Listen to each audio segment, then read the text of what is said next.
Nachádzame sa v areáli čerpacej stanici Zimný prístav v mestskej časti Bratislava Ružinov. Za mnou stojí budova z roku 1904.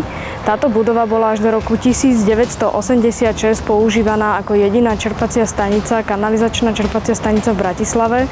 Odtiaľto sa priamo z plášky z mesta posúvali priamo do Dunaja bez čistenia. Až postavením čistiernych odpadových vôd v Petržalke a následne vo Vrakuni prestala byť táto čerpacia stanica absolútne používaná a teda stratila svoj význam. Vo vnútri čerpacej stanice sa nachádzajú pôvodné stroje z roku 1904.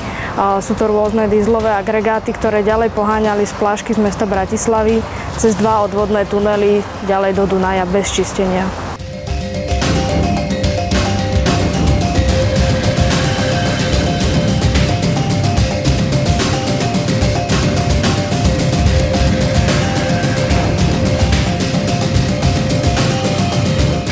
Začiatkom roku 2011 bola bývalá prečerpávacia stanica v Zimnom prístave vyhlásená za národnú kultúrnu pamiatku, čím sa stala 5. národnou kultúrnou pamiatkou, ktorú má Bratislavská vodárenská spoločnosť vo svojej správe.